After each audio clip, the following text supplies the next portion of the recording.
bonsoir. Oui, il est 20 h. Donc c'est l'heure de notre conférence. Merci d'être venus encore nombreux ce soir.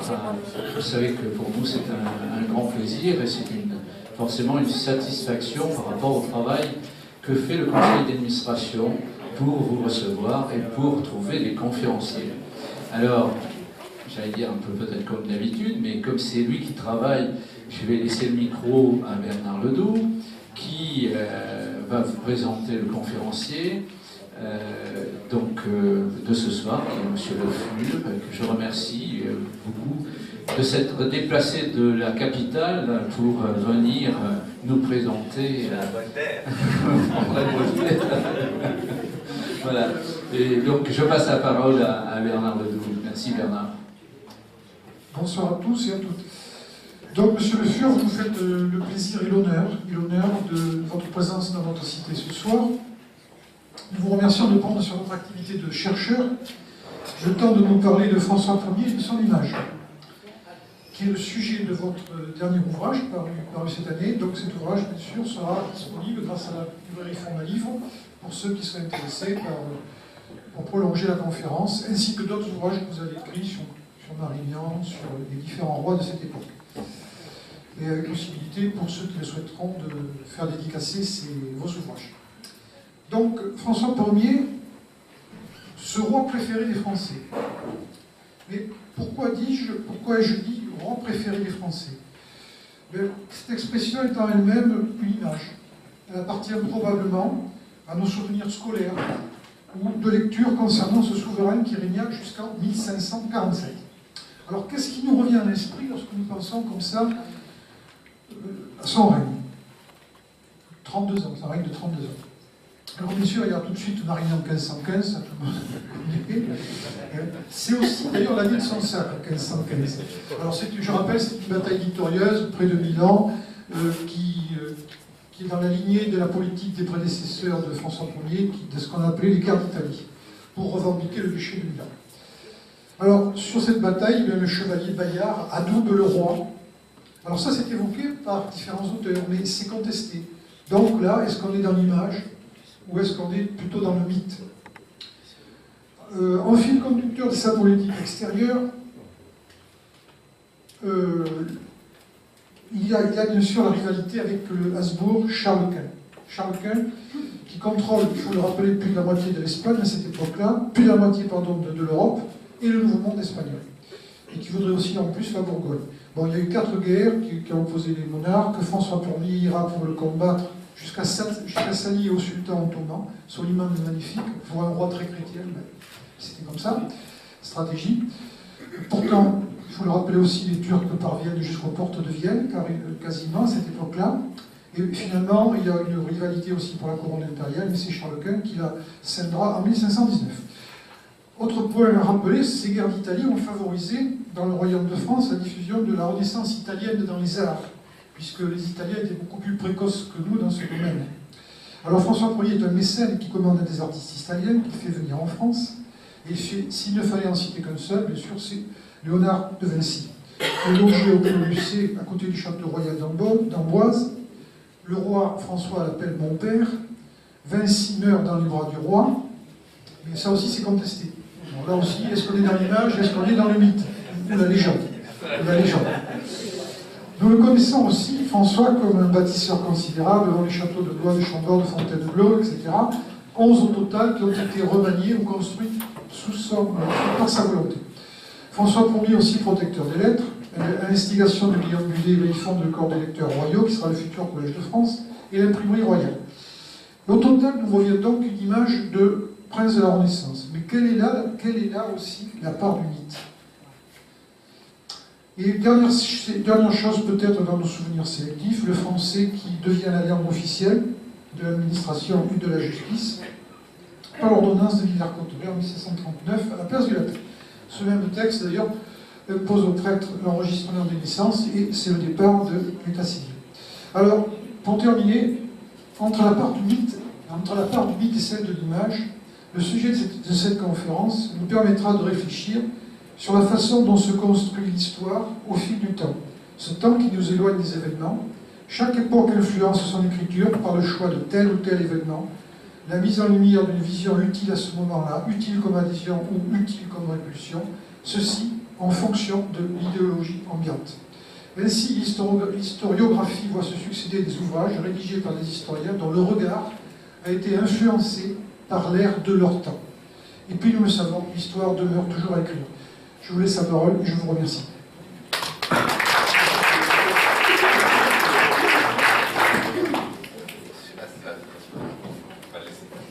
Bonsoir.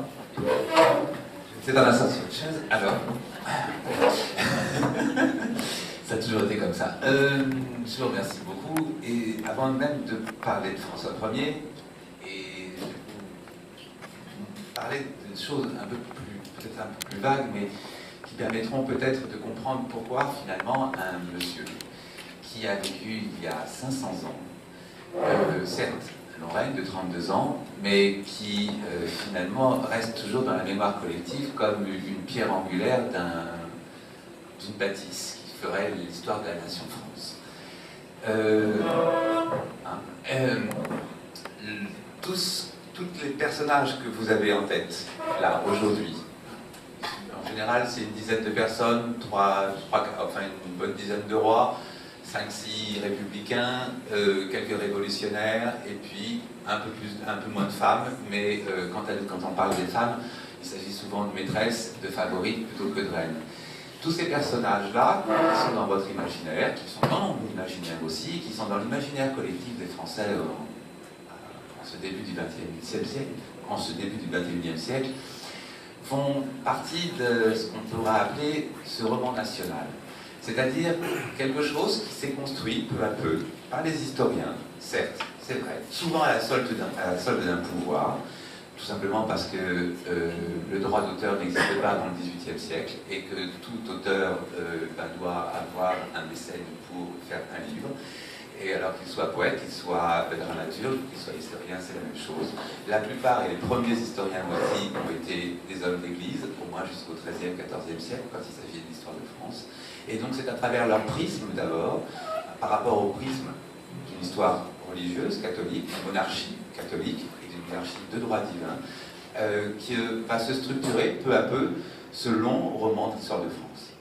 Ce roman d'histoire de France, en fait, il commence dès Clovis. Dès qu'on va commencer avec la première Historia Francorum à raconter, presque un siècle après la mort de ce monsieur, qui est considéré comme le premier roi de France, comme le premier chrétien de France aussi, enfin, le premier monarque chrétien, on va commencer à structurer peu à peu une histoire, un mythe de la nation France, avec, parce qu'elle est d'origine divine pendant toute la monarchie et qu'elle est soutenue par des princes choisis par Dieu, des miracles de Dieu, forcément, qui va faire de ce royaume le royaume préféré de Dieu, le plus beau de tous les royaumes du monde, et forcément avec un roi qu'il choisira toujours lui, par lui-même, avec des préoccupations bien particulières, à la fois protéger le royaume de France, son royaume préféré, protéger son peuple, qui est aussi ce peuple préféré, et aussi maintenir l'Église catholique,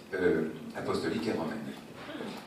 Tout ça, c'est un imaginaire qui va durer jusqu'au XVIIIe siècle. Avec la Révolution, tout va se casser la figure, vous allez voir, et l'image de ces personnages que la monarchie va sélectionner comme des meilleurs rois, saints, la plupart, Clovis, Charlemagne, Saint-Louis ou Louis IX, eh bien, vont après, avec le temps, eh bien, soit être complètement délaissés, pour Clovis par exemple, qui va être remplacé par Vercingétorix, Charlemagne, qu'on va lâcher aux Allemands à partir après de la guerre de 1870, et trouver d'autres figures tout le temps, comme ça, en le renouvelant, cette espèce de catalogue de princes ou d'hommes d'État qui servirait finalement la politique d'aujourd'hui et le regard que l'on peut avoir aujourd'hui, à d'autres époques, prenons le cas aujourd'hui, sur le monde, avec notre système de valeurs, nos préoccupations, et voir même ce qu'il peut faire et ce qu'il peut rassembler dans un sentiment national tous ces gens qui vivent sur un même territoire, qui apparemment n'ont rien que quelquefois que de liens de sang, de famille, mais qui sont finalement très différents les uns des autres, pour se rassembler autour d'un État, d'un drapeau, pour capables de mourir pour ce pays, ou encore pour le défendre, voire même pour le quitter quelquefois, comme ça peut arriver souvent. Cette façon de d'écrire ce roman national, eh bien, François Ier va être un des personnages de ce roman. Au départ, il a lui-même son roman, quand il arrive au pouvoir, dès 1515. Cet homme ne devait pas devenir roi de France, puisqu'il était numéro 5 aligné à sa naissance, et que par conséquent, en général, c'est 1, 2, c'est souvent des enfants qui meurent, mais un numéro 5 n'aurait jamais pu régner. Or, il se trouve que Charles VIII meurt très jeune, sans enfant, et Louis XII meurt certes un peu plus âgé, mais aussi sans enfant. Et quand François Ier arrive en 1515, le 1er janvier 1515 au pouvoir, c'est-à-dire quand il devient roi de France, il a 20 ans et pratiquement personne ne le connaît. Et donc, ces publicistes, puisque ce sont des gens comme aujourd'hui qui sont chargés de la communication, d'une autre manière, parce qu'aujourd'hui les médias sont un peu différents qu'au début du XVIe siècle, mais l'écrit existe, la parole existe, cette parole-là elle est diffusée à la fois dans les rues, où sont des tambours, où prêche dans les églises, et puis il faut surtout vous oublier quelque chose qu'on a souvent répété, c'est-à-dire que les gens quand même savent lire, savent écrire, il y a à peu près 20 à 25% de la population française qui à cette époque sait lire et écrire, tout simplement parce qu'il y a des contrats, il y a des commerçants, qu'il faut lire les contrats, qu'il faut savoir faire ses comptes, il y a des impôts à payer, et que tout ça est nécessaire. Alors certes, c'est vrai, il y a une différence entre les hommes et les femmes, que souvent les femmes savent lire mais pas forcément écrire, mais parce qu'on considérait que comme elles n'avaient pas une activité soit professionnelle ou soit politique, ça ne servait pas à grand-chose, mais dans la grande majorité, quand même, il y a à peu près une vingtaine de pourcents de la population qui sait lire et donc qui peut comprendre tout ce qu'on va leur diffuser à travers des petits textes, quelquefois pas plus grands que ça, que l'imprimerie qui se développe comme une véritable révolution, comme elle est aujourd'hui, la révolution informatique, va se diffuser une quantité de textes pas chers, et que des gens, du coup, qui n'avaient pas accès à la lecture, qui n'avaient pas accès à l'écrit, vont pouvoir peu à peu s'enrichir de ça et apprendre aussi simplement, tout bêtement, des nouvelles. C'est que, en ce début du XVIe siècle, la nouvelle était, je le dis, quelquefois, 15 jours, 3 semaines, 2 mois, quelquefois, quand il s'agissait d'une naissance, d'un décès répertorié à travers le royaume. Là, grâce à l'imprimerie, c'est au bout de quelques jours, simplement. Et avec ça, eh bien, les Français vont être de plus en plus au courant de l'activité royale, de la politique et de l'évolution de cette politique. Bien évidemment, le contenu de ces textes, c'est la chancellerie royale qui les maintient, puisque l'imprimerie est contrôlée, logiquement, et donc forcément, on aura simplement le regard du roi, ou en tout cas du bien tel qu'on peut l'imaginer, en tout cas par rapport à une action.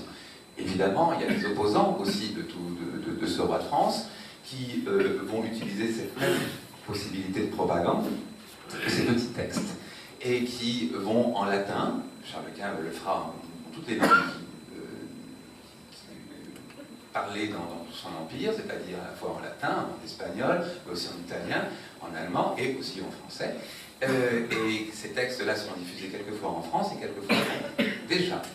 Les Français de la fin du XVIe siècle pourront à la fois avoir une version officielle, celle du roi de France, et puis aussi la version de l'ennemi. Et qui, notamment dans certaines régions, comme on l'a dit tout à l'heure avec la Bourgogne, qui a posé problème, eh bien donneront aussi à réfléchir. D'où une opinion publique qui se crée beaucoup plus rapidement qu'on a bien pu le faire croire, parce qu'on a souvent dit que l'opinion publique n'avait existé en France qu'à partir de la Révolution française. Rien que ça, rien que l'imprimerie, déjà dès le début du XVIe, montre que déjà on peut déjà se forger une opinion, en bien ou en mal, sur un homme ou sur une politique. Le protestantisme qui va se développer dans toute l'Europe sera aussi une autre preuve de cette opinion publique, puisque de toute façon, les personnes qui décideront de changer de religion seront forcément informées par d'autres, se réfléchiront forcément par rapport à ce qui se passe sur la religion catholique, leur point de vue par rapport à ça, et ce que peut apporter aussi la religion protestante, en bien ou en mal, par rapport à eux, par rapport à une famille, par rapport à un imaginaire, par rapport à une foi, tout simplement. Et c'est pour ça que, notamment, beaucoup de femmes vont choisir, dans cette période du début XVIe siècle, la religion protestante. Pourquoi? Parce que la religion protestante autorisait le divorce et quelquefois elles ont été mariées souvent très très jeunes avec des hommes qu'elles n'aimaient pas et que ça leur permettait, plutôt que de faire un procès autre avec l'Église qui durait très longtemps pour la cellulation, et bien là, la conversion permettait une libéralisation beaucoup plus grande. Voilà, ça c'est des petites anecdotes toutes simples, mais ça vous montre un petit peu l'effet dans lequel finalement ce roi de France commence à l'espace à 20 ans, avec cette France qui se sort de la guerre de 100 ans, qui a été très très amochée pendant toute cette période, qui a repris une période de croissance depuis une trentaine d'années, avec la fin du règne de Louis XI, mais surtout avec le règne de Charles VIII et le règne de Louis XII, et qui surtout va développer une politique expansionniste, puisque la France ne sait pas faire autre chose que la guerre, sinon en se défendant contre ceux qui voudraient lui récupérer quelques territoires sur son royaume, ou elle, par contre, est bien tentée de récupérer par des droits, parce que c'est le principe, d'autres terres qui seraient hors de son royaume. Et Charles VIII avait développé cette politique en allant conquérir le royaume de Naples. L'expédition avait été extrêmement heureuse. Elle s'est finie aussi vite et aussi malheureuse qu'elle avait commencé dans la joie, tout simplement parce que les Français, s'ils étaient forts et puissants, il faut que j'avais oublié que la France est à cette époque la première puissance européenne, la plus riche, la plus peuplée, la mieux gouvernée, puisque il n'y a qu'un seul prince pour gouverner tout ce royaume, et que l'Italie c'est un conglomérat d'États, il n'y a pas de structure, c'est un peu comme l'Allemagne, même s'il y a un empereur. Et cette non-habitude de la conquête des Français, malgré leur puissance, l'argent, les armes et tout, et bien très très vite, ils n'ont pas su gérer leur conquête, et très très vite ils ont été chassés. Qu'à cela ne tienne, Charles VIII s'apprêtait à repartir à la conquête de cette Italie. Il meurt, Louis XII le remplace, son cousin. Il a 36 ans, il a des droits sur Milan par sa grand-mère. Et bien, avant de partir pour Naples, il va partir sur Milan, il va conquérir Milan, il va le garder ce duché pendant 13 ans.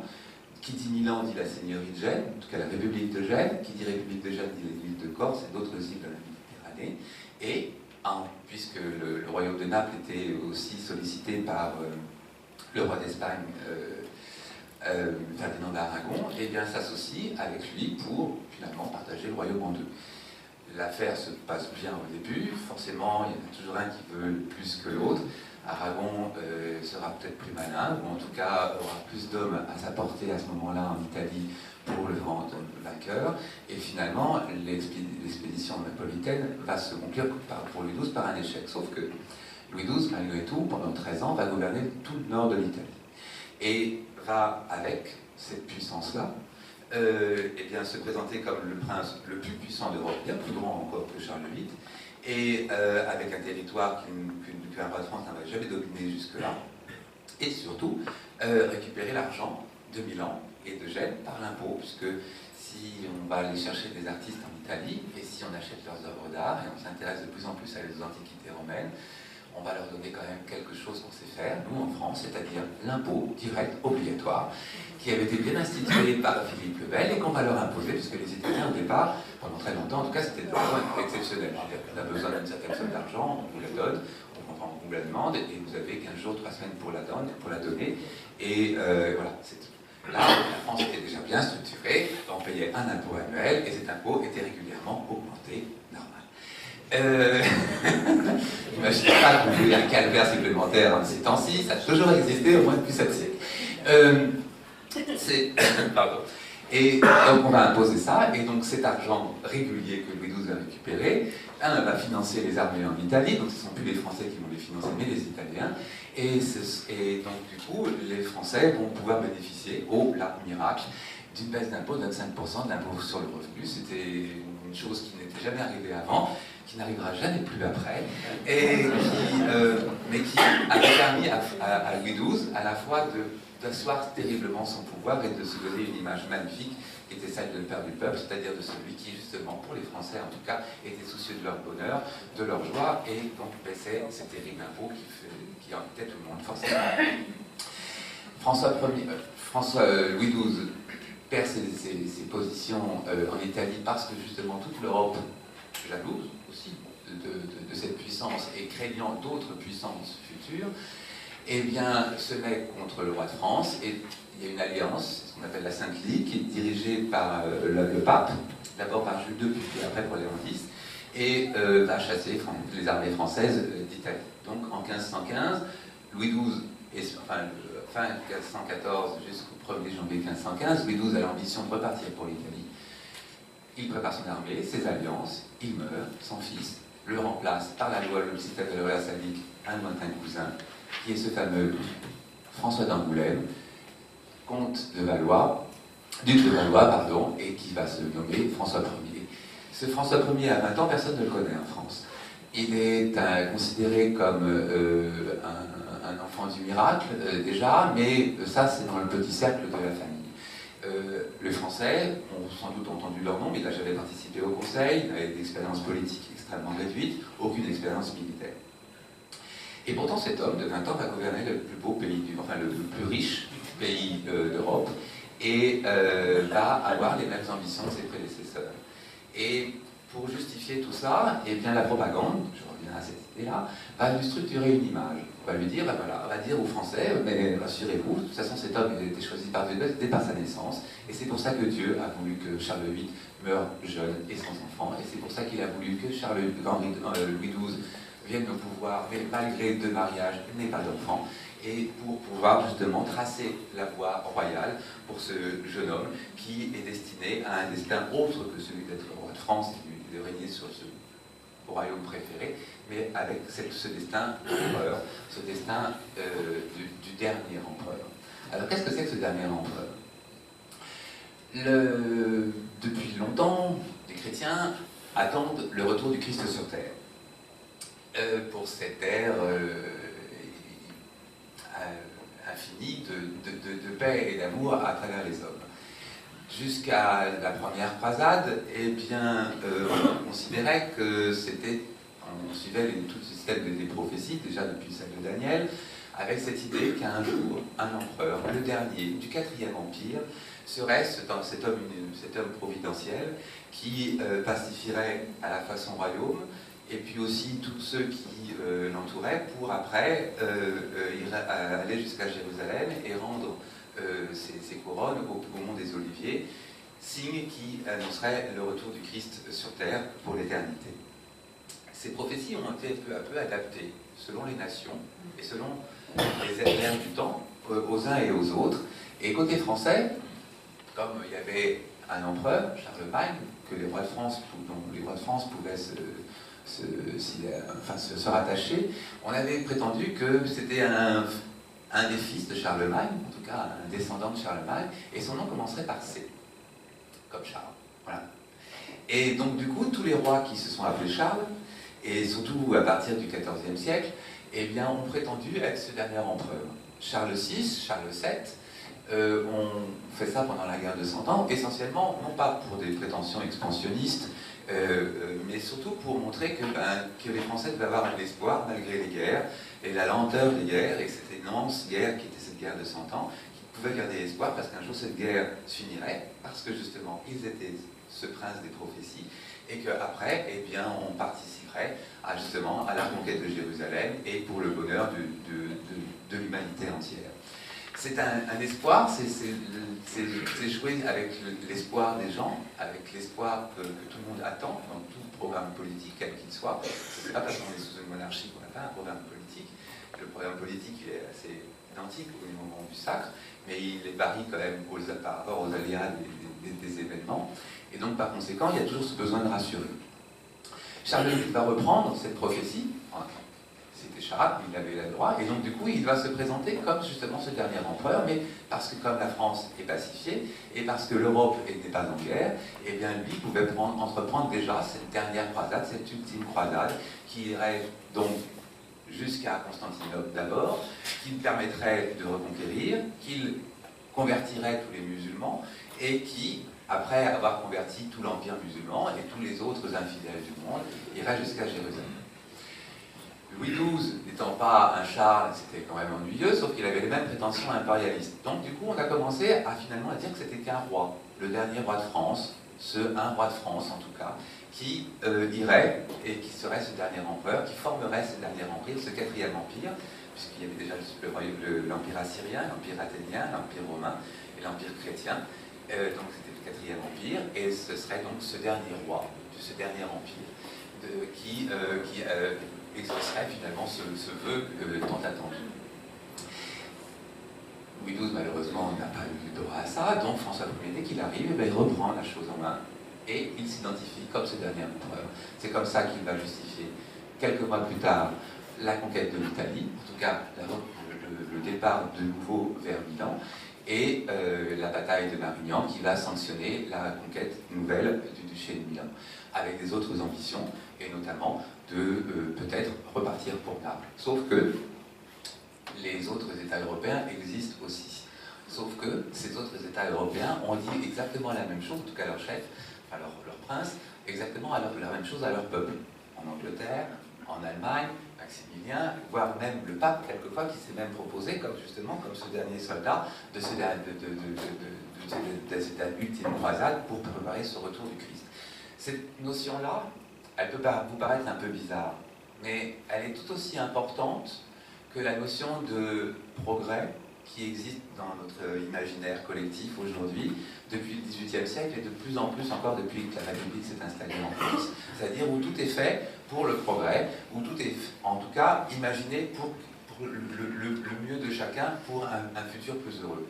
Là, cette notion de prophétique, entre guillemets, et du dernier empereur, elle est exactement dans la même logique, c'est-à-dire que tout ce qu'on fait doit arriver à cette paix universelle, à ce monde chrétien, afin que le Christ puisse revenir sur terre dans la vérité chrétienne, puisque c'est considéré comme la seule véritable religion, enfin l'unique, les autres se trompant, et afin que justement cette universalité de paix demeure. Pour cela, François Ier, pendant 32 ans, et pour entretenir cette idée à la fois impérialiste, d'agrandir son royaume de façon concrète, et de garder ce mystère de dernier empereur, va faire la guerre pendant près de 20 ans. Parce que très vite, cette puissance française va gêner, et très vite, tous les autres États européens, notamment l'Angleterre, et puis aussi l'Empire, avec un jeune prince qui est 5 ans plus jeune que François Ier, qui va avoir une carrière assez admirable, qui est Charles Quint, le futur Charles Quint, vont tous s'allier contre. Et donc, à partir de 1521, François Ier va perdre Milan, et il va après dépenser toute son énergie pour essayer de le recouvrir, et pour recouvrer ce duché, et pour recouvrer sa puissance. Sauf que pendant ce temps, régulièrement, et de plus en plus, et ça c'était une erreur politique importante de François Ier, c'est qu'il n'a pas vu, il a cru longtemps que la puissance militaire, la puissance en hommes et l'argent et la nourriture suffisaient pour gagner. C'est vrai, pendant longtemps ça a été le cas, mais très vite la politique a évolué aussi du côté impérial. Très vite, Charles Quint, grâce à la puissance espagnole unie, et même si l'Empire était un peu plus désuni avec l'évolution du protestantisme, il s'est associé plus fermement d'autres principautés en Allemagne qui n'avaient pas été du côté de Luther, et donc il a fait toute une sorte d'alliance catholique avec lui. Et c'est cette alliance catholique avec lui qui va lui donner des hommes, lui donner des armes, et permettre de contrer à force le roi de France dans toutes ses prétentions. Savoir une guerre, à l'époque, c'est si François Ier part à Milan en 1515 avec 50 000 personnes, il y a 30 000 soldats. À la fin de son règne, c'est 150 000 soldats, simplement pour défendre le royaume sur ses frontières par rapport aux attaques de Charles Quint, autant à l'est du royaume que au niveau des Pyrénées, voire même avec les Anglais là-haut, puisqu'ils ont toujours Calais à cette époque, et qui s'infiltrent autour de l'Artois et de la Picardie. Vous imaginez, forcément il faut de l'argent, forcément le niveau de vie ne monte pas si vite que ça, et donc les impôts vont se multiplier par 4, par 5, selon les impôts, la taille par 3, les aides, impôts directs, indirects, en tout cas presque par 7 dans certaines régions et pas à certains moments. Et sauf que, curieusement, à la fin de ce règne, la France, même si elle ne sera pas agrandie, elle ne sera pas forcément appauvrie non plus. Certes, il y a eu des régions qui vont être complètement ravagées par ça, la Picardie, la Champagne, et le nord de la Bourgogne, et une partie de la Provence aussi. Mais les autres provinces, notamment chez vous, elles ont été plus ou moins épargnées, sauf à un moment avec l'histoire de la gabelle, puisque là aussi il fallait se trouver de l'argent, vous étiez dans un pays qui n'en payait pas, et c'est le problème de l'impôt indirect, et que François Ier va donc vous obliger à, enfin, en tout cas vos ancêtres, à payer cet impôt, et là il y a une réaction, il y a une très belle révolte autour de La Rochelle, qui monte bien plus haut jusqu'à Poitiers, et qui va être utilisé par les Français d'une façon très astucieuse, parce que Louis XII, François Ier ne va pas punir justement cette révolte, cette fois-là en tout cas. Pourquoi? Parce qu'au même moment, il y avait Charles Quint qui avait été à Gand pour des problèmes identiques d'impôts, où les Flamands n'avaient pas envie de payer, et là il avait quitté l'Espagne pour aller là-bas, et avait traversé la France, et avait jugé, mais aussi exécuté, et condamné à mort une quantité de personnes. Et pour montrer que François Ier n'était pas un tyran, et que c'était l'autre qui était un tyran, et donc l'autre un mauvais, et donc par conséquent qu'il fallait toujours le soutenir dans sa action politique, et donc toujours payer des impôts pour combattre ce Charles Quint qui était méchant, et parce que François Ier était donc ce libérateur. Et le problème, c'est que cette bataille, cette révolte de la Gabelle va surgir 2 ans plus tard. Là, François Ier, parce qu'il avait perdu une bataille, avait dû s'allier avec Charles Quint, et là par contre la répression a existé, sauf que les livres d'histoire l'ont oublié. C'est une manière de faire, qui est ça qui est intéressante, parce que ça montre justement la façon dont on peut écrire l'histoire et comment on va s'en souvenir. Et la plupart des livres d'histoire qui montrent ce fait sur François Ier, qui est une image extrêmement guerrière.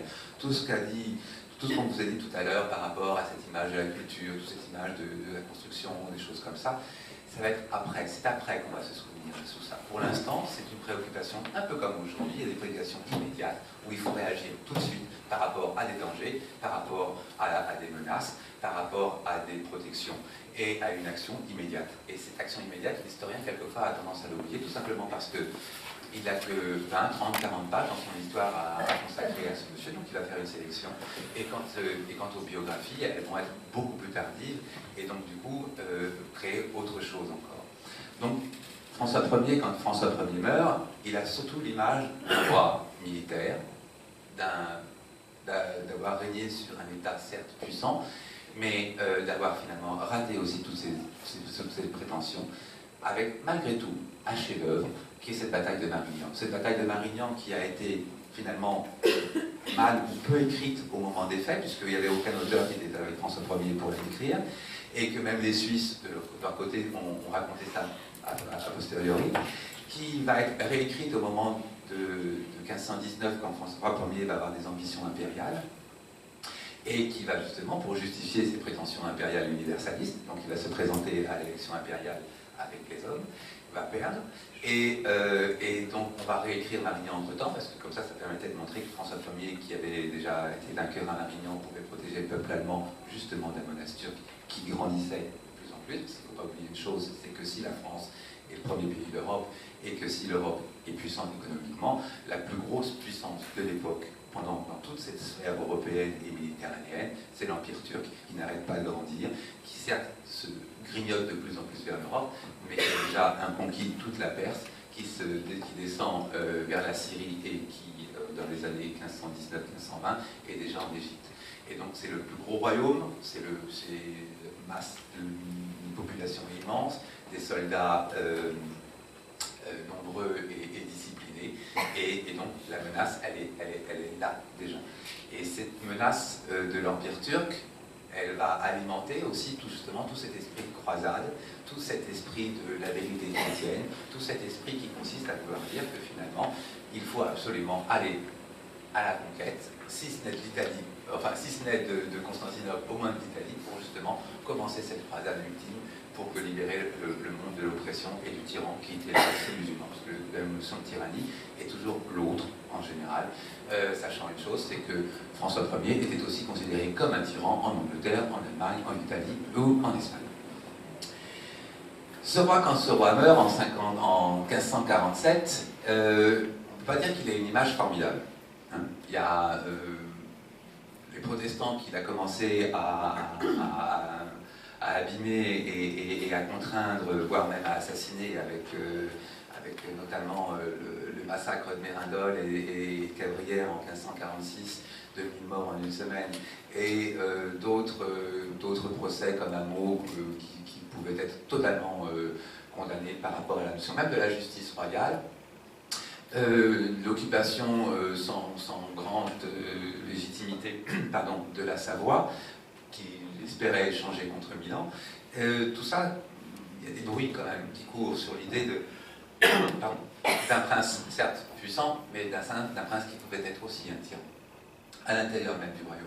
Et dès que Henri II arrive, son fils, il casse tout.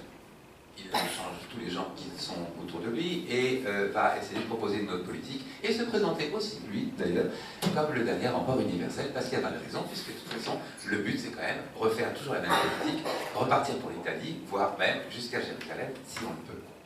Sauf qu'il y a quand même des écrits qui commencent à se faire. Et qu'il y a quand même des gens qui commencent justement à résumer la vie de François Ier dans quelques pages, en quelques lignes, ou déjà dans quelques livres. Et là va se créer, peu à peu, une sorte de synthèse, je dirais, un peu comme ce qu'on vous pouvez faire dans les biographies, ou ce que vous pouvez lire sur les biographies d'un De Gaulle, d'un Mitterrand, par exemple des morts, et donc de synthétiser et de donner finalement, et d'appuyer à la fois sur les bonnes choses ou les mauvaises choses en fonction de la politique du moment. Hein. N'oubliez pas une chose, c'est que ces auteurs sont toujours commandités par des princes, voire même par le roi, et que forcément, ils doivent justifier la politique du moment, et donc par conséquent, mettre en valeur ceux qui l'avaient suivi un siècle, 2 siècles, 3 siècles avant, ou au contraire condamner ceux qui ne l'avaient pas suivi, ou les oublier. Et Henri II, étant le fils de François Ier, il ne pouvait pas complètement oublier son père, mais tout l'aspect militaire va être mis de côté. Par contre, il va développer, et grâce à tous ces poètes, tout un aspect qui va être assez nouveau, c'est cette notion de prince délettré. Dès les funérailles, on va lui donner ce titre de prince de lettres, ou le prince délettré. Alors quand on parle de lettres et de lettrés, il ne faut pas imaginer un prince, comme on pourrait dire aujourd'hui, un homme qui a fait des études de lettres, de français ou des choses comme ça, donc vous êtes cultivé et, entre guillemets, vous avez la connaissance de la littérature ou de l'histoire de la littérature française ou d'un autre pays. On parle de lettrés à l'époque, c'est qu'on sait le latin, qu'on sait le grec et qu'on sait l'hébreu. C'est-à-dire qu'on sait ces langues qui servent aux humanités et qui après permettent de faire d'autres choses, les mathématiques, la médecine ou autre encore. Et cette notion-là n'est pas considérée comme François Ier ne prend pas en considération le fait que François Ier pouvait maîtriser ces langues, simplement comme un protecteur de ces langues. Et pourquoi? Tout simplement parce que jusqu'à lui, et depuis très très longtemps, on ne parlait et n'en enseignait plus l'hébreu en France, puisque les Juifs avaient été expulsés officiellement depuis Charles VI, et donc toutes les leurs universités avaient été exclues du royaume, et que donc depuis un siècle, il n'y avait plus personne qui enseignait l'hébreu. N'oublions pas qu'une chose, c'est que ceux qui vont enseigner l'hébreu à partir du XVIe siècle jusqu'au XVIIIe seront des juifs convertis ou des chrétiens ayant appris à partir avec des juifs convertis, mais pas de juifs réellement, officiellement en tout cas. Et quant au grec, c'est la même chose. Le grec n'a jamais été enseigné à l'université en France. On en parle depuis le XIVe siècle parce qu'on se dit que ce serait bien quand même que si les hommes d'église parlaient le grec, ce serait peut-être plus facile quand il y aurait cette croisade ou les croisades ou les différents voyages pour conquérir et pour enseigner un peu plus la foi du Christ par rapport à cette évolution constante de la religion musulmane dans tous ces territoires. Mais ça ne se fera pas.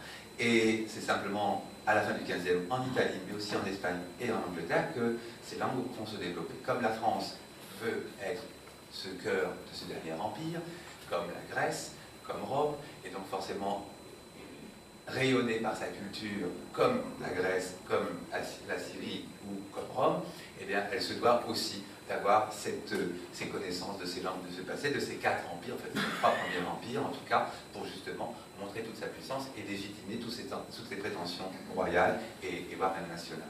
Et donc, François Ier ne va jamais faire ce collège des 3 langues, va simplement nommer quelques professeurs qui vont enseigner comme ils ont le pouvoir, quelquefois sans argent, et même certains parce qu'ils ne sont justement pas payés vont partir, et donc va créer cette espèce d'embryon que les historiens vont après appeler, vont faire croire que c'était à l'origine du Collège de France, et finalement au départ on est dans un embryon, on n'est absolument pas dans cette logique, malgré certains intellectuels, malgré certains hommes d'église, proches justement de différents courants humanistes comme ça, sans pour cela adhérer à la religion protestante, mais en tout cas en étant dans cette idée de la réforme, comme en suivant la négociation de Guillaume d'Occam et tout ça, c'est-à-dire, grosso modo, bah oui, on peut peut-être toujours améliorer les choses, et l'Église peut être aussi améliorée, mais partisan quand même d'une réforme par le haut, et non pas par une réforme par le bas, comme était Luther, et c'est ça qui va faire la scission entre justement ces réformistes intellectuels autour du roi, et une population qui va être beaucoup plus active et beaucoup plus violente quelquefois, enfin, dans les réactions en tout cas. Donc on est à la fin de ce règne de François Ier, on commence à structurer vaguement son image, certes un homme de guerre, mais pas forcément très glorieux, mais grâce à une bataille géniale, la Marignan, et puis aussi, et curieusement, grâce à un désastre monumental, Pavie. Pavie, c'est la conséquence de l'expulsion des Français en 1521 de Milan. François Ier en lance ses armées en Italie. Ce sont des échecs monumentaux. Au début, ça se passe toujours très très bien, puis très vite, ça ne se passe pas bien parce qu'il n'y a plus d'argent, que l'argent circule très très mal entre la vallée de la Loire et de l'autre côté des monts. L'argent se perd souvent, quelquefois parce que tout simplement les gens partent avec la caisse. Et ben oui, et que les Suisses dont on a besoin parce que même si on les a battus à Milan, eh bien sont venus côté français, mais ces gens ont payé sur l'ongle, et que si à la fin du mois ils n'ont pas leur argent, ils s'en vont, soit rentrent chez eux, soit vont à l'ennemi qui les paye aussi, et que par conséquent, tout ça, ça peut faire changer le visage d'une bataille ou d'une conquête en quelques semaines avec une rapidité immense. Et donc, François Ier, voulant maintenir l'ordre dans ses armées, décide de repartir en Italie. Il ne voulait pas y aller. En 1524, jusqu'en décembre 1524, janvier 1525, tout se passe admirablement bien. Milan, qui était épuisé par les guerres depuis 5 ans, par la peste et d'autres épidémies, se soumet complètement à la puissance française. Reste Pavie à prendre pour gouverner tout le duché. On pense qu'il suffira de quelques semaines pour le siège. Finalement, ce siège va durer très longtemps.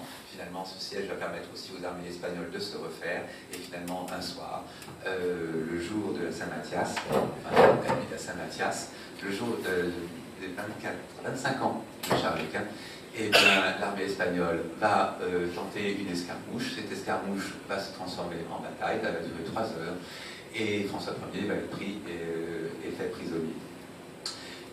C'est rare qu'un roi de France ait fait prisonnier, c'est arrivé 2 fois dans l'histoire de France. C'est toujours très cher et c'est toujours très très compliqué. Mais le pire, c'est qu'il va rester 1 an et qu'en plus, Charles Quint, quand il va négocier cette paix, va tout simplement demander le démantèlement entier du royaume, ce qui n'était pas arrivé encore avant. Et que pour lui, donc, récupérer la part de la Bourgogne, puisqu'il considère que c'est son héritage, puisqu'il est le fils du dernier héritier des ducs de Bourgogne, et avec l'anglais, qui est Henri VIII, qui lui va essayer de réclamer ou récupérer tout ce qui appartenait à l'ancien domaine d'Aliénor d'Aquitaine et des différents Plantagenets, c'est-à-dire quand même un bon tiers du royaume de l'époque, et laissant au reste acquis à Bourbon, à Charles de Bourbon, au connétable de Bourbon, laissant au roi de France finalement le centre, la région centre d'aujourd'hui, avec un petit bout sur Paris, et encore, je crois que Henri VIII réclamait Paris aussi, parce qu'il voulait Saint-Denis, il voulait se faire couronner. Pourquoi Charles de Bourbon? Tout simplement parce que Charles de Bourbon est connétable de France qui avait fait François Ier chevalier lors de son sacre, en 1515, qui était sans doute l'un des meilleurs soldats, et qui malheureusement était aussi un homme excessivement riche. Et que c'était aussi l'un des derniers hommes qui avait le plus grand fief de royaume. C'est en toute la région nord de Lyon, plus l'Auvergne, on gravit un petit peu vers le Poitou. L'un dans l'autre, ça fait une région aussi grande que la Bretagne aujourd'hui, à à l'intérieur du royaume, qui est dirigé par un seul homme, et donc une puissance d'argent folle. Et à cause d'un héritage un peu bancal, enfin de système de droit sur des héritages un peu bancal, et un système oui, un peu bancal, eh bien François Ier et sa mère ont tenté un procès. Ce procès, ils vont le gagner parce que tout finalement, ce n'est pas contre le roi de France. Charles de Bourbon va quitter la France et plutôt que de soutenir son roi de France, son roi, eh bien, va soutenir son ennemi qui est Charles Quint. Et à Pavie, qui est du côté des ennemis, c'est Charles de Bourbon. Et donc François Ier perd non pas simplement contre son ennemi qui est Charles Quint, mais perd aussi contre son plus grand vassal qui est Charles de Bourbon. Or, Charles de Bourbon avait fait, je l'ai dit, François Ier chevalier. Et quand un homme trahit son état de chevalerie, il trahit aussi tous ceux qu'il a fait chevalier avec lui-même. Et dans la légende, qui est une légende qui apparaît à partir de 1525, c'est-à-dire 10 ans après les événements de 1515, apparaît un texte comme quoi François Ier aurait été fait chevalier. Certes, par Bourbon, son sac, mais aussi par Bayard, un capitaine, mort en 1523, mort pour son roi, mort quand, au moment où Charles de Bourbon, justement, commençait à venir aider Charles Quint. C'est la première bataille où Charles de Bourbon, finalement, aidait Charles Quint en 1523, et là, Bayard meurt. C'est-à-dire, c'est la rencontre entre le fidèle, capable de mourir pour sa patrie et pour son roi, contre celui qui aurait dû être à sa place et qui a été de l'autre côté et qui, pour des histoires d'argent, a préféré sa liberté, même si cette histoire d'argent pour longtemps est discutée, et finalement est devenu traître à son prince à qui il avait juré fidélité et qu'il avait fait chevalier. Et donc il va y avoir un texte, Symphorien Champier, qui va raconter ça, qui va raconter aussi l'histoire de Bayard et qui va surtout raconter l'avènement de ce Bayard, enfin de roi de France par Bayard au lendemain de la bataille de Marignan. C'est un texte qui n'a aucune importance à cette époque. L'important, c'était qu'on se compte là, en 1525, 1526, c'est-à-dire pendant tout le temps où François Ier est en prison avant qu'il revienne, qu'on compte qui avait trahi ou qui n'avait pas trahi. Tous ceux qui étaient morts pour le roi, la Trémoille, la Palisse, toutes ces grandes figures qui avaient fait toute les guerres d'Italie depuis Charles VIII, et puis tous ceux qui s'étaient sauvés, entre guillemets. Ou qui n'avait pas combattu, comme Alençon, qui va mourir d'ailleurs, et dont on va oublier complètement l'existence. Par contre, au même moment, le procès de Bourbon continue. Et on arrive à un moment où Bourbon, de toute façon, on le condamne par contumace à mort, et on décide que tous ses biens sont certes séquestrés, mais aussi que son nom doit disparaître de tous les livres et de tous les lieux publics qui ont pu l'afficher. Et là, du coup, un roi de France qui est en prison, qui prépare son retour en France, qui a été arrêté, qui demande à son peuple au moins 3 millions de livres, c'est-à-dire une somme énorme qui correspond à une année fiscale complète, pour sa rançon, pour se libérer, et qui doit aussi crédibiliser son retour. Imaginez Obama prisonnier de Poutine, ou le contraire. Et on est dans la même logique de puissance, et la même torpeur que ça peut avoir, et le même risque d'un État qui peut complètement se décomposer. Et un roi qui doit dire, si, il faut que je revienne, et il faut qu'il ait encore confiance en moi. Et c'est là toute une propagande qui va se développer, avec justement, à partir de cela, où le roi de France avait certes perdu la bataille, avait certes perdu la guerre, avait certes été emprisonné, certes, Dieu l'avait sans doute abandonné à ce moment-là. Et pourquoi Dieu l'avait abandonné à ce moment-là? Parce qu'il n'avait pas bien réglé la société, où la noblesse et où le populaire et l'Église faisaient tout et n'importe quoi et ne respectaient pas les bons ordres. Il avait laissé se développer ce courant luthérien, même s'il était excessivement faible à l'époque, mais quand même, on considérait que c'était comme une tare, et que par conséquent, lui arrivant, il disait, ça y est, c'est fini maintenant, j'ai compris, je ne recommencerai plus. Et par contre, voilà, Il tombe malade, cette maladie est considérée comme un miracle, elle est annoncée en France comme le retour de la confiance de Dieu au roi. Ça y est, Dieu l'a voulu sauver, Dieu n'a pas déstabilisé le royaume, Dieu a permis au roi de France que finalement, eh bien, tout cela continue et qu'on puisse redevenir cette puissance. Et François Ier arrive là-dedans, dans cette mouvance, en disant « je n'ai pas trahi, j'étais sans reproche ». Comme Bayard, comme la Trémoille, comme la Palisse, comme tous les autres chevaliers, comme Florange, qui va écrire ses mémoires aussi, comme toutes ces bandes de soldats qui vont participer à ce mouvement énorme de reconstruction de l'image, à la fois surtout militaire, du roi de France. Ce temps-là va durer très très peu de temps, parce que finalement, très vite, Charles Quint va interdire à François Ier de partir en Italie, avec le traité de Cambrai, et donc très très vite, ces choses vont se mettre en pointillé.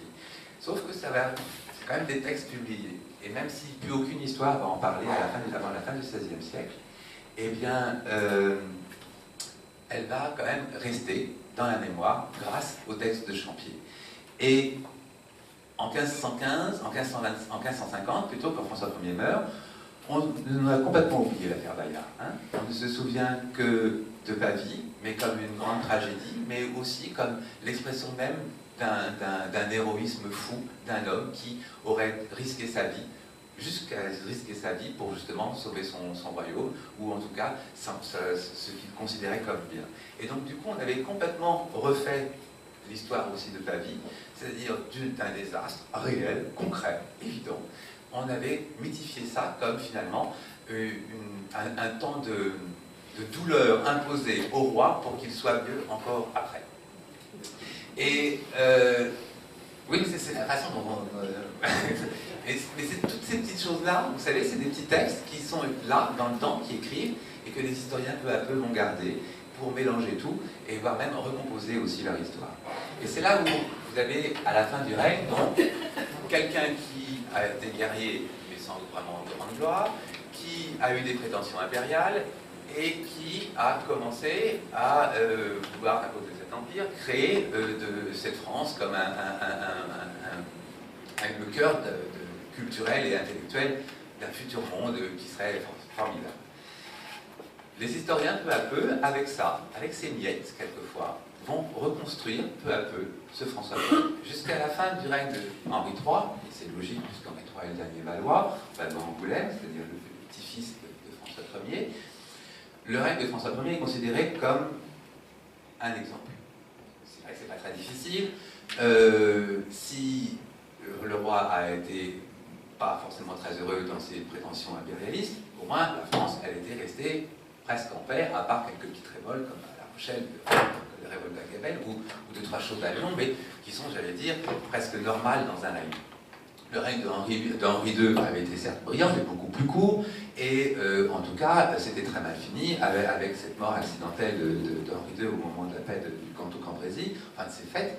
Et surtout, c'était les trois enfants après de François II, de Charles IX et de Henri III qui avaient fait presque 30 années de guerre civile, de guerre de religion, et qui avaient mis le pays complètement à plat. Et donc du coup, dans la nostalgie, là encore, parce qu'on oublie, parce que comme un dessin au fusain, les traits noirs deviennent bruns et deviennent même marron clair, deviennent presque un pastel, et bien on a eu la nostalgie, à la fois du règne de Louis XII, considéré comme l'apothéose de ce qu'on pouvait faire dans la monarchie, et puis aussi de ce froid, de ce règne de François Ier, qui aurait été un grand règne, un long règne, et un règne brillant pour la France par rapport à ce que l'on nous présentait à cette époque, c'est-à-dire, pour les opposants de Charles IX ou d'Henri III, c'est-à-dire soit des protestants, soit des catholiques, parce qu'il y a eu les deux chaque fois, parce qu'on les a trouvés toujours trop modérés d'un côté ou de l'autre, et donc du coup, d'avoir cette nostalgie-là. Et donc, le règne de François Ier a perduré, heureusement, si j'ose dire. Sauf que Henri III n'a pas de fils, que les autres non plus, et que la famille Valois-Angoulême s'éteint, arrive par le système de la succession une autre famille, la famille Bourbon. Et cette famille Bourbon arrive avec Henri IV. Et là, tout change. On va me dire pourquoi. C'est tout aussi clair que quand les gens qui ont la 4e République, et puis un jour on change de République, on met la 5e. Et donc la 5e, forcément, elle est meilleure que la 4e, parce qu'on l'a changée. Et donc c'est exactement la même chose. La famille de Valois est une famille de dégénérés. Louis XII était bien, mais depuis François Ier jusqu'à Henri III, c'est n'importe quoi. D'ailleurs, la preuve, elle meurt par son impuissance. 3 fils, même pas un héritier. C'est vraiment une catastrophe. Et donc, par conséquent, la famille de Bourbon, elle est là. Et là, on revient avec le choix de Dieu, on revient avec tout ça, choisi par Dieu pour faire un grand pays, pour revenir à l'âge d'or, pour revenir à l'État le plus fort d'Europe, quels que soient les problèmes. Et justement, on crée cette alliance entre protestants et catholiques pour faire la paix à l'intérieur du royaume, pour pouvoir enfin encore repartir à la conquête, là non plus en Italie, mais vers les Flandres et vers le nord-est du royaume. Et forcément, l'image de François Ier va être attaquée tout de suite.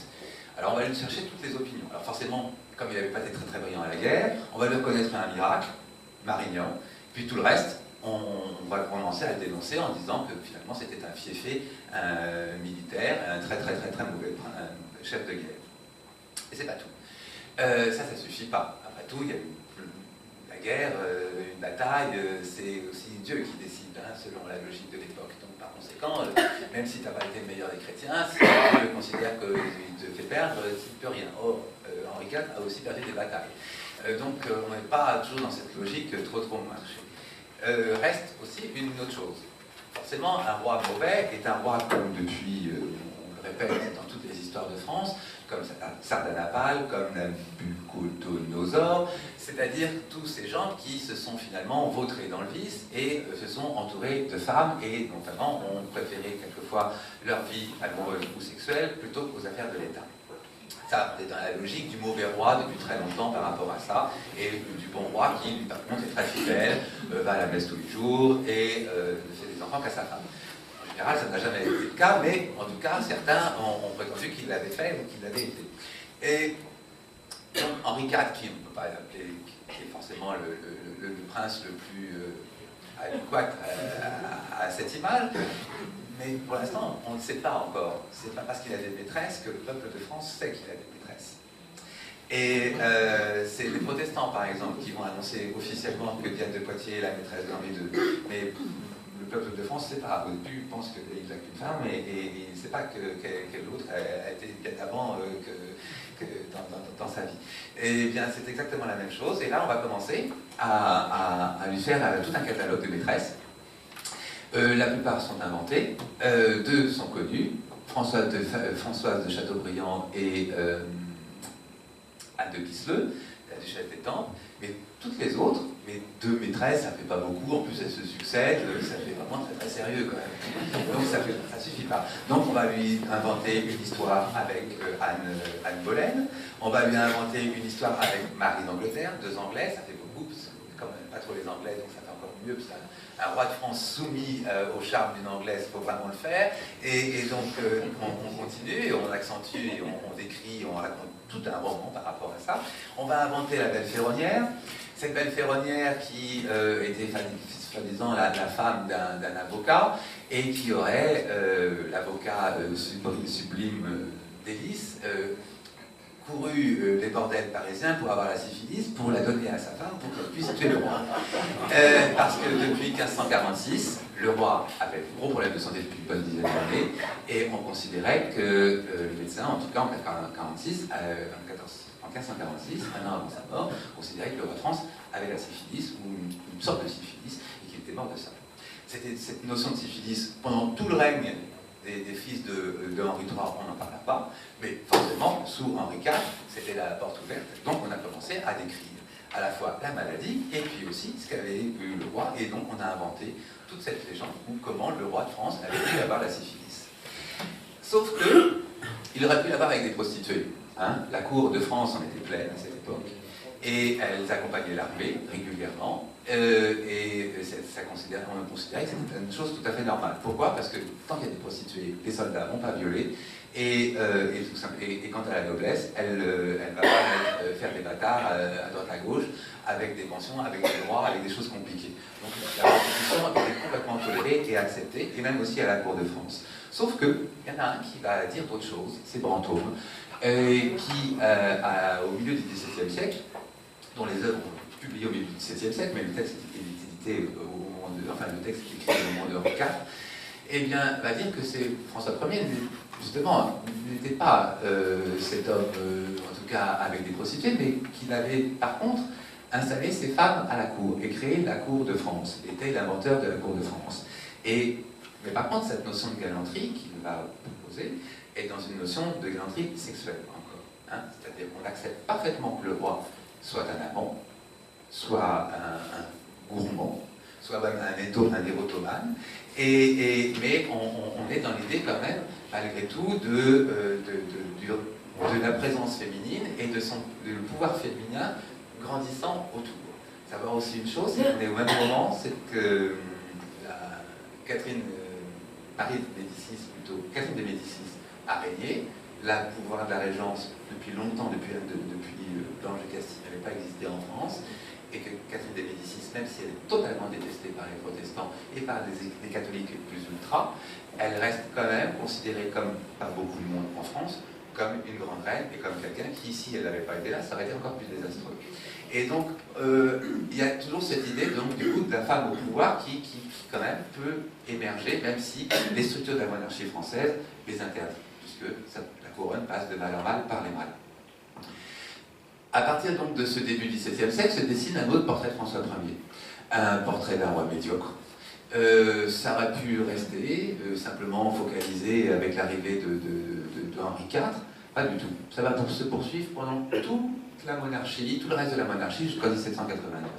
Et jusqu'en 2 siècles, de plus en plus, tous les historiens vont en rajouter une couche supplémentaire pour bien écraser à la fois le souvenir de François Ier et puis aussi, parfois, souvent, et ça se verra souvent au XVIIIe siècle, utiliser François Ier pour critiquer le roi régnant.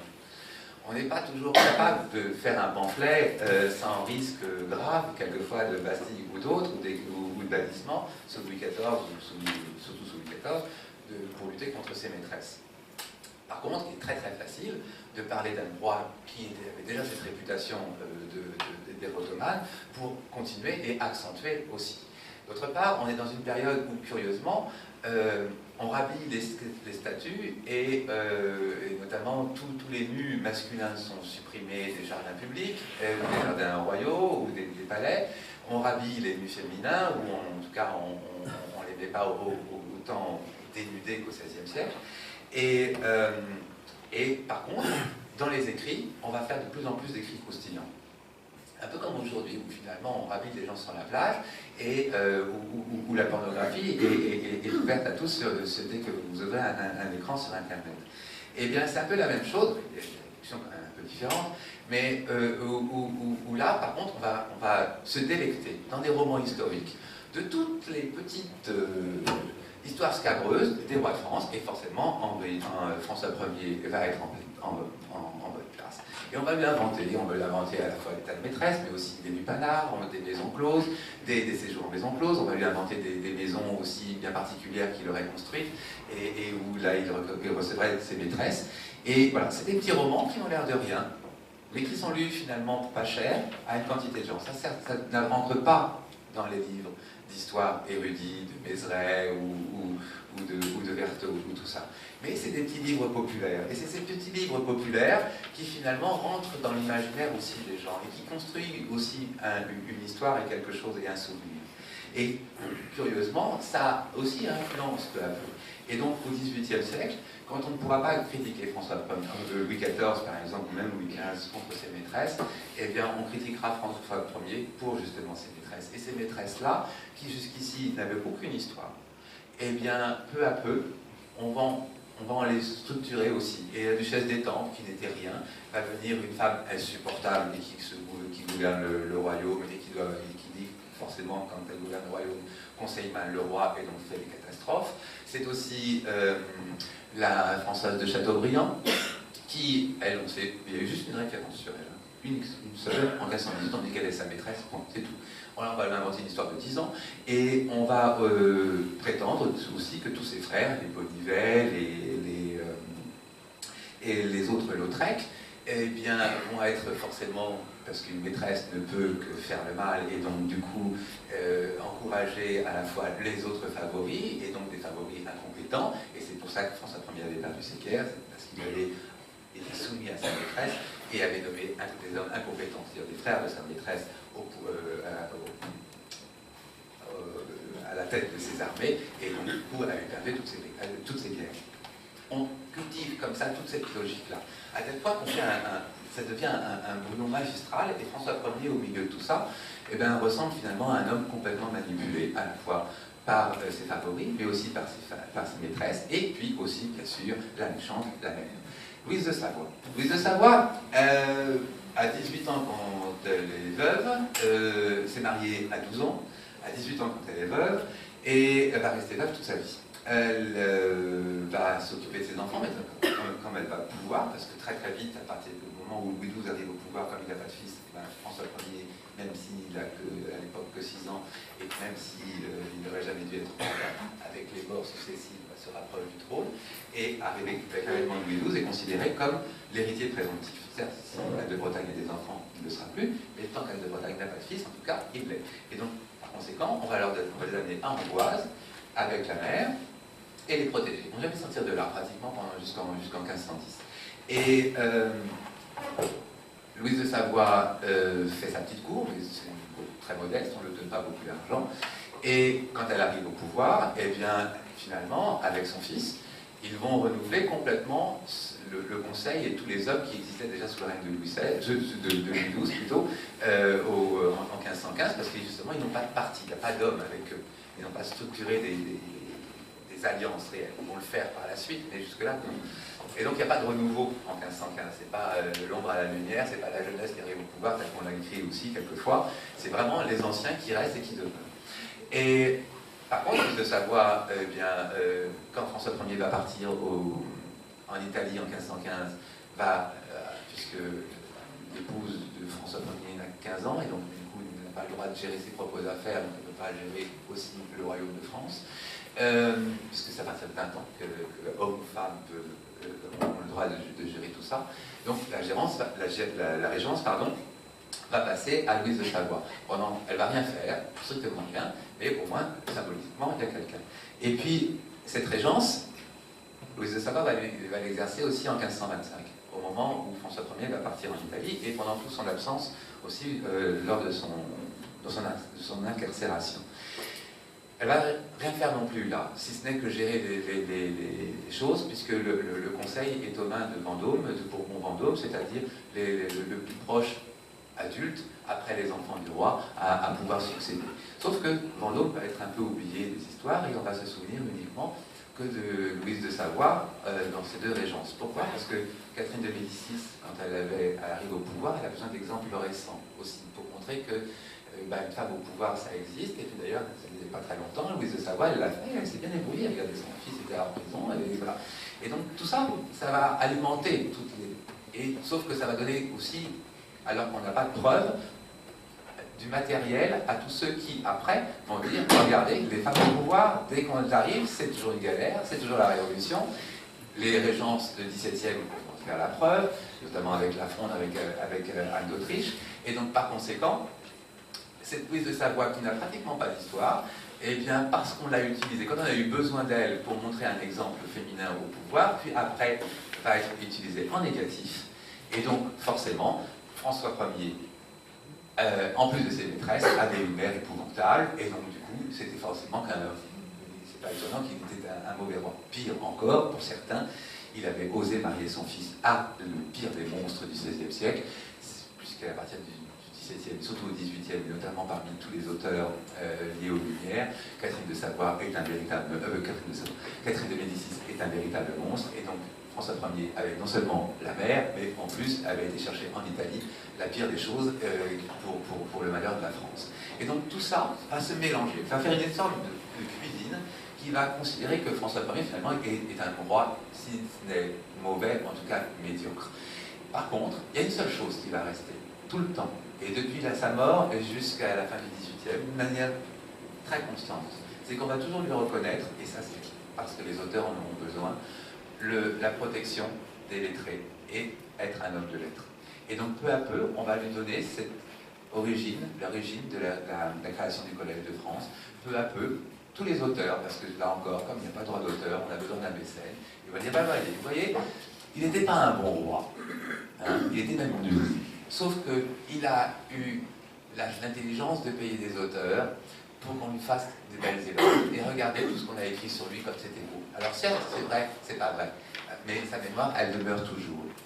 Et cette petite chose-là que tous les auteurs vont dire à leurs mécènes, et bien finalement va permettre à François Ier de garder cette image constante de roi, si ce n'est un roi intellectuel, en tout cas de roi protecteur des lettres et du goût de la littérature qui permettait justement à la France de se faire développer des poètes et de s'enrichir régulièrement de ces auteurs. Autre nouveauté, à partir de la fin du XVIIIe siècle, va être traduit un texte, le texte de Giorgio Vasari, qui est le premier historien de l'art européen, hein, et qui était aussi peintre. Cet homme a écrit à la fin du XVIe siècle, et on traduit donc ce texte en français fin XVIIIe. Et dans ce texte, Vasari affirme que François Ier avait fait venir Léonard de Vinci en France. Léonard de Vinci, à l'époque, personne n'en parle. Il n'y a personne dans aucune histoire.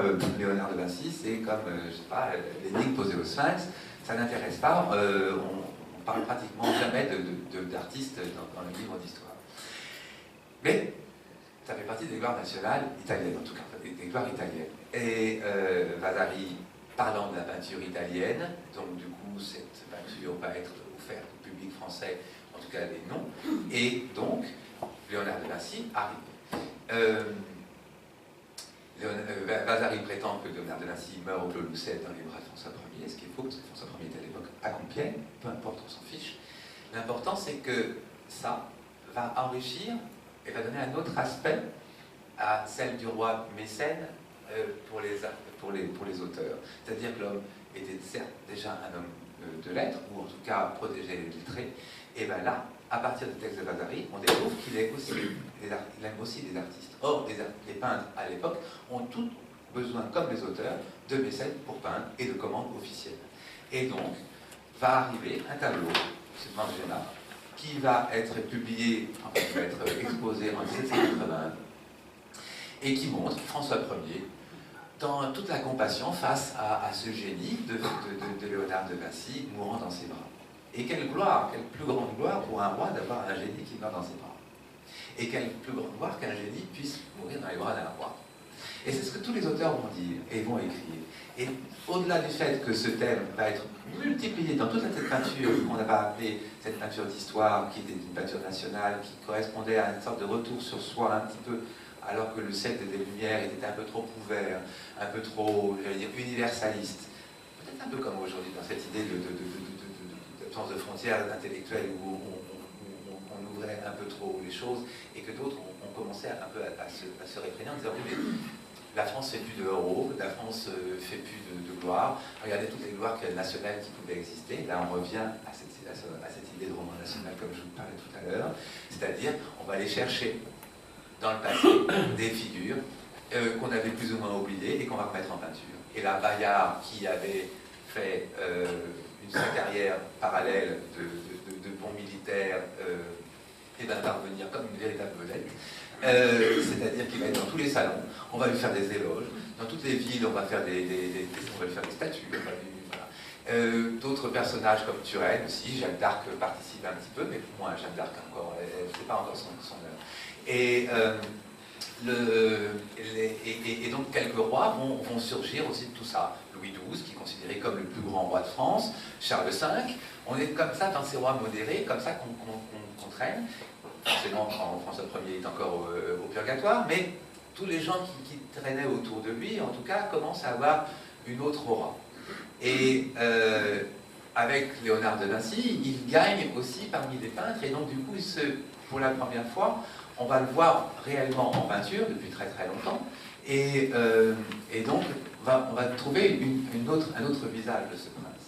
Et qui, finalement, aimant les artistes, donnant le goût du beau, et puis finalement, tout ça, ça participait aussi à cette notion de la civilisation française du XVIIIe siècle, de ce siècle des Lumières, qui considérait qu'elle était devenue, la France, devenue la lumière de l'Europe, si ce n'est du monde, par rapport à la philosophie, à ces idées nouvelles.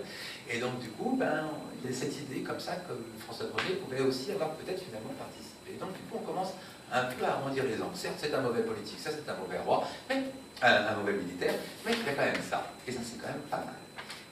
Ça va rester entre parenthèses jusqu'à la fin de la Révolution, où forcément pendant la Révolution, François Ier, comme tous les autres rois de France, est considéré comme un tyran, une chose visible, et dont il faut absolument plus se souvenir.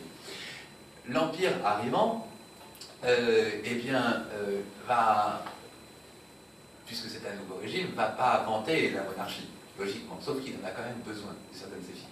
Donc il va garder, non pas des figures royales, qui vont garder, grosso modo, une image assez négative, à part certains, à part Charlemagne, Clovis, tout ça c'était obligatoire par rapport à la notion de chrétienté de l'Église, par rapport à la notion de l'Empire de Napoléon, et puis aussi, surtout, mais c'est les personnages qui variaient autour. Jeanne d'Arc, Bayard, qui va devenir l'exemple non plus simplement du meilleur noble, mais du meilleur soldat à partir de ce moment-là, et pendant jusqu'à la Deuxième Guerre mondiale, pratiquement. La Seconde Guerre mondiale, comme elle va être utilisée par Vichy en même temps que par les résistants, ça va complètement brouiller l'image, et après, sa carrière de pauvre va simplement, en tout cas, va être finie. Et en tout cas, jusque-là, ça progresse régulièrement. Et voilà, on sort Jeanne d'Arc qui n'avait pas été aimée par les révolutionnaires, et ben là va devenir un exemple génial pour Napoléon. Et François Ier va construire sa carrière parmi la peinture, au théâtre et dans les romans, comme ce prince qui, à la fois, était un prince des lettres, un prince amoureux de l'art, surtout aussi, et ça c'est ça qui est amusant, c'est on va ressortir du placard l'idée de la cour, et qui avait été complètement mise de côté pendant très longtemps. Et comme la cour de Napoléon ne pouvait pas se comparer à la cour de Louis XVI, eh bien on va dire, ah ben non, mais on est revenu à la cour de François Ier, là, voilà. Et donc du coup, on réinvente quelque chose d'autre. Et donc là, à partir de 1805-10, François Ier est devenu un homme à la fois cultivé, amoureux des arts, tout ce qui peut faire gloire à la France, et puis aussi, ça c'est une chose importante, donc, est devenu un prince galant. Mais le prince galant n'est plus un érotomane, il est devenu l'inventeur de la galanterie française, et des bonnes manières. Et donc du coup, cette espèce de prince civilisateur va se créer comme ça. Certes, ça reste toujours un mauvais guerrier, certes, il ne sait pas faire des conquêtes, regardez, moi je sais les faire, Napoléon notamment, pendant longtemps en tout cas. Certes, il y a plein de choses qui ne vont pas, mais par contre, là, quand même, c'est bien. Et cette petite image-là va se poursuivre encore, et plus encore, sous la Restauration. Ça pourrait être étonnant. La Restauration, c'est Louis XVIII qui arrive au pouvoir, c'est un Bourbon, et les Bourbons n'ont pas aimé François Ier. Sauf que Louis XVIII ne veut pas restaurer la monarchie de 1789 non plus. C'est impossible. Il s'est passé trop de temps, et on ne peut pas revenir en arrière. Et donc, qu'est-ce qu'il va faire? Eh bien, il va chercher dans le passé des modèles qui, jusqu'à la fin du XVIIIe, étaient considérés comme des rois bons, modérés. Alors, forcément, il y a le père de la famille, Henri IV, qui lui a réussi à sauver sa mémoire depuis sa mort, et Louis XII, parce que justement, il n'a pas eu de fils, et que c'est une sorte de trait d'union comme ça entre le Moyen-Âge et la Renaissance, et avec ces auras de père du peuple qu'on a toujours gardé et cultivé, il est parfait.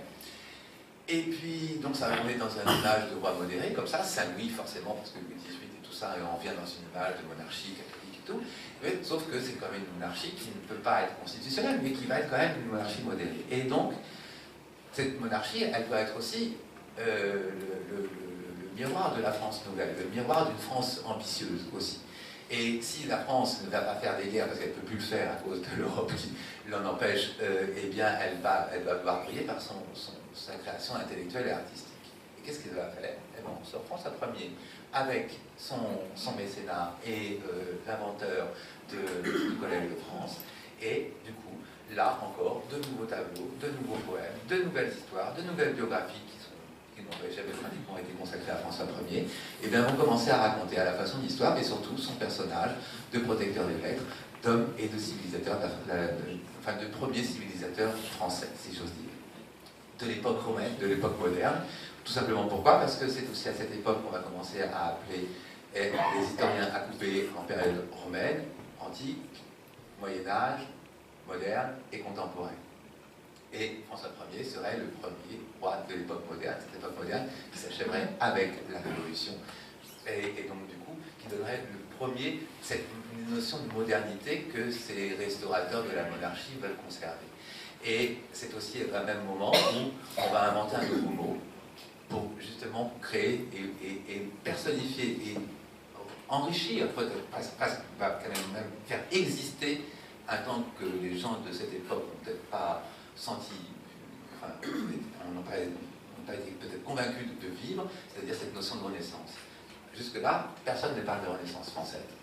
Par contre, à partir du début du 19e, on va créer cette renaissance. Et comme il y a ces auteurs, ces petits jeunes, les mômes de 18-20 ans, c'est ceux qu'on va appeler des gens de la Pléiade, les Ronsard, les Dubélé et autres, qui voulaient se faire une place, un peu comme pour le nouvel roman aujourd'hui, pour la nouvelle chanson française, des gens comme ça, c'est-à-dire qu'on pousse un peu le temps pour avoir un peu le business. Et bien, eux, c'était la même chose, c'est vrai, hein, de toute façon, on est payé par un prince, par un seigneur, donc il faut montrer comment on est là.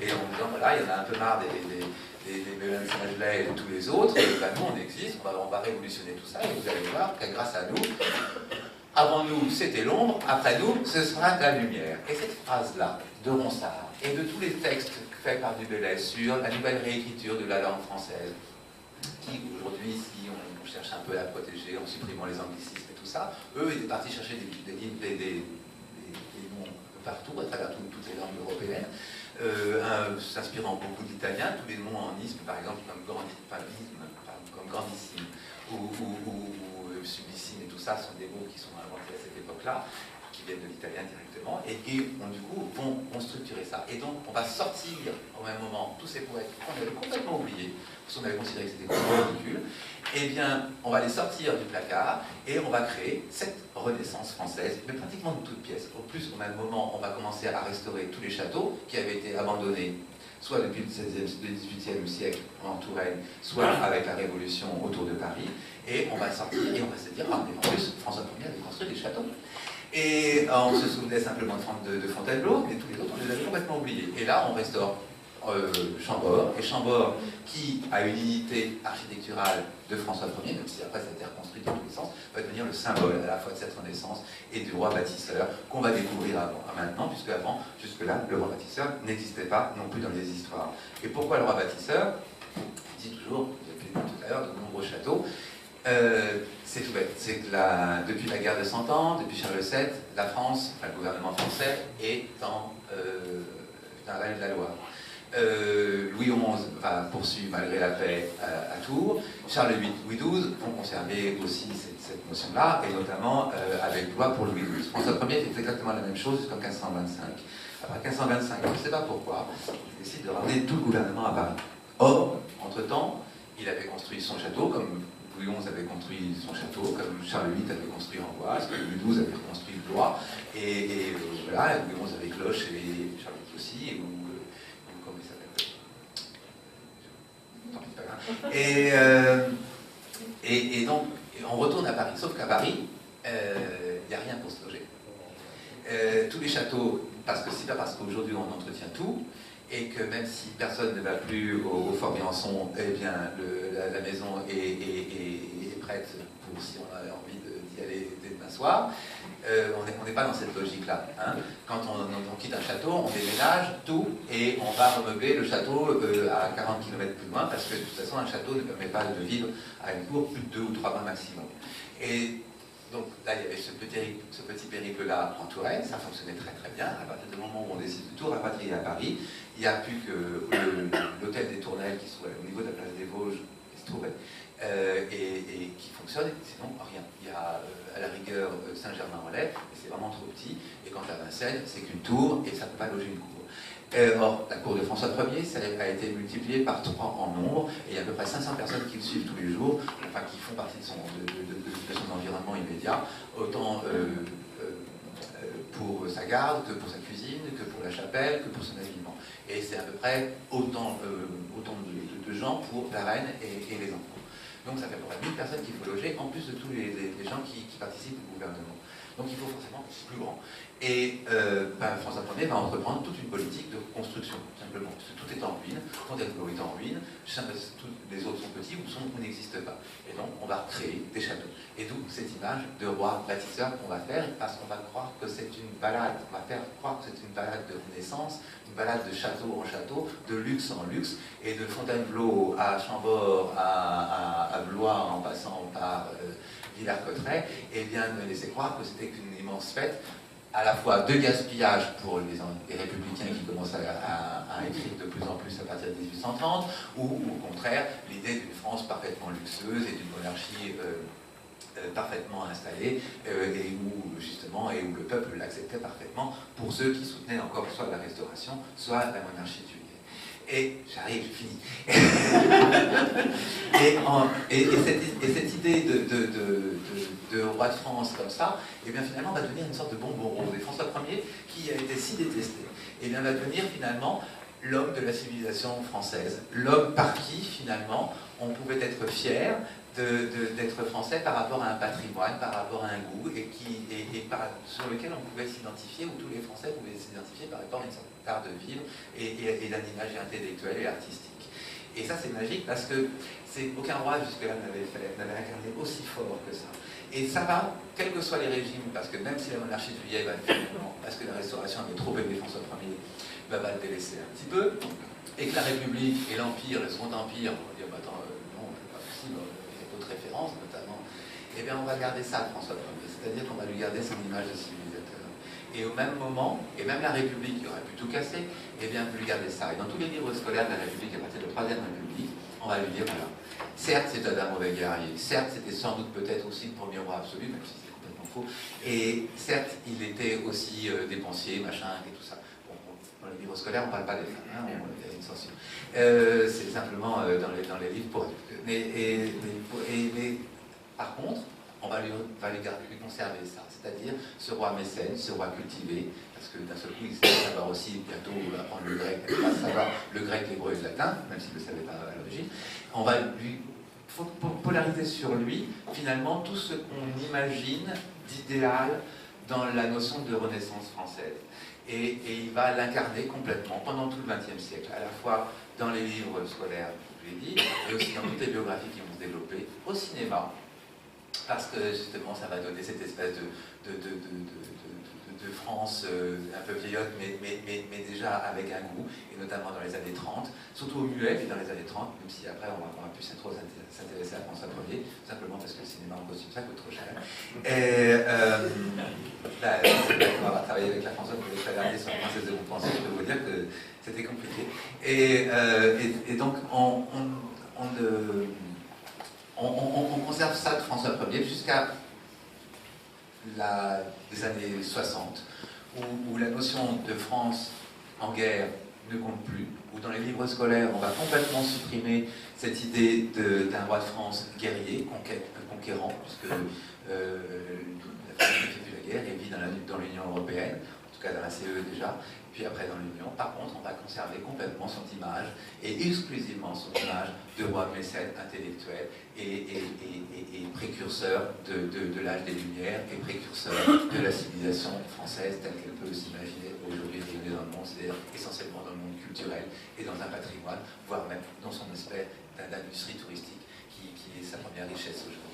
Et c'est là où j'en arrête, c'est-à-dire d'un roi guerrier complètement, qui n'a fait que la guerre et qui n'a imaginé qu'être puissant que par les armes et par l'expansion territoriale, et bien peu à peu, parce qu'on a eu, selon les hauts et les bas, qu'on l'a aidé ou pas, et qu'on lui a donné quelques aspects, et qu'on lui a reconstruit quelque part toute une autre imaginaire pour arriver aujourd'hui à ce qu'il soit toujours vivant dans notre imaginaire, pour qu'on soit là toujours 500 ans plus tard à parler de lui, et qu'on écrive aussi des livres, qu'on fasse des expositions, et qu'on fasse visiter ses châteaux, justement par rapport à une certaine idée du français, là encore, mais de ce qui pourrait nous toucher, nous, et on ne fait pas forcément, mais qui, par ce qu'il a fait ou parce qu'on a conservé de lui, et ben, nous rattache à ça. Et c'est là où on revient à cette notion de sentiment national.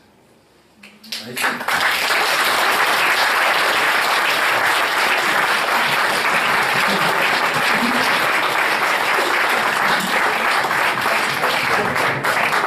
Je suis désolé, j'ai oublié de vous parler de l'édition.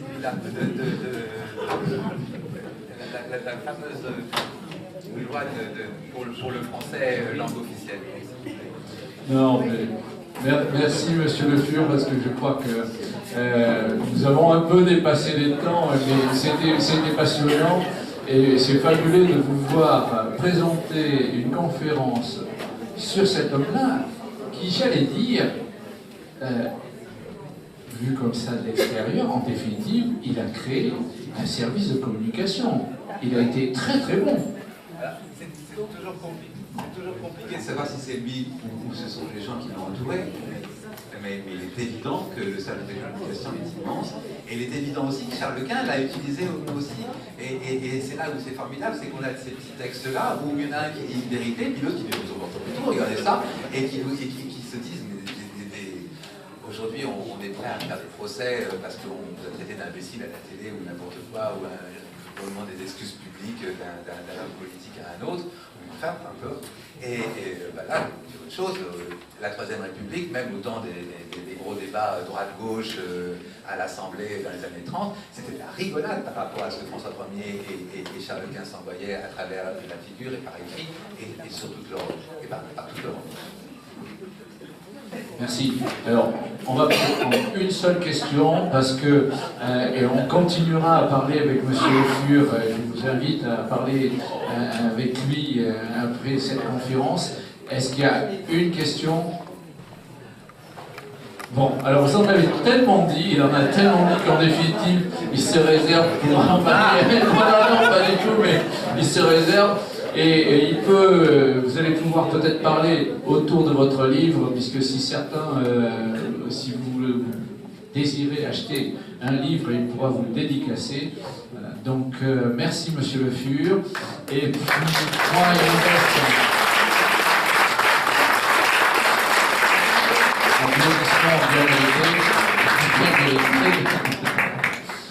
il nous reste à vous souhaiter bien sûr une bonne fin de soirée, mais aussi de passer de très bonnes fêtes de Noël en famille, puisqu'après nous nous retrouverons le 14 janvier prochain. Donc merci encore à toutes et à tous d'être venus nous honorer de votre présence ce soir.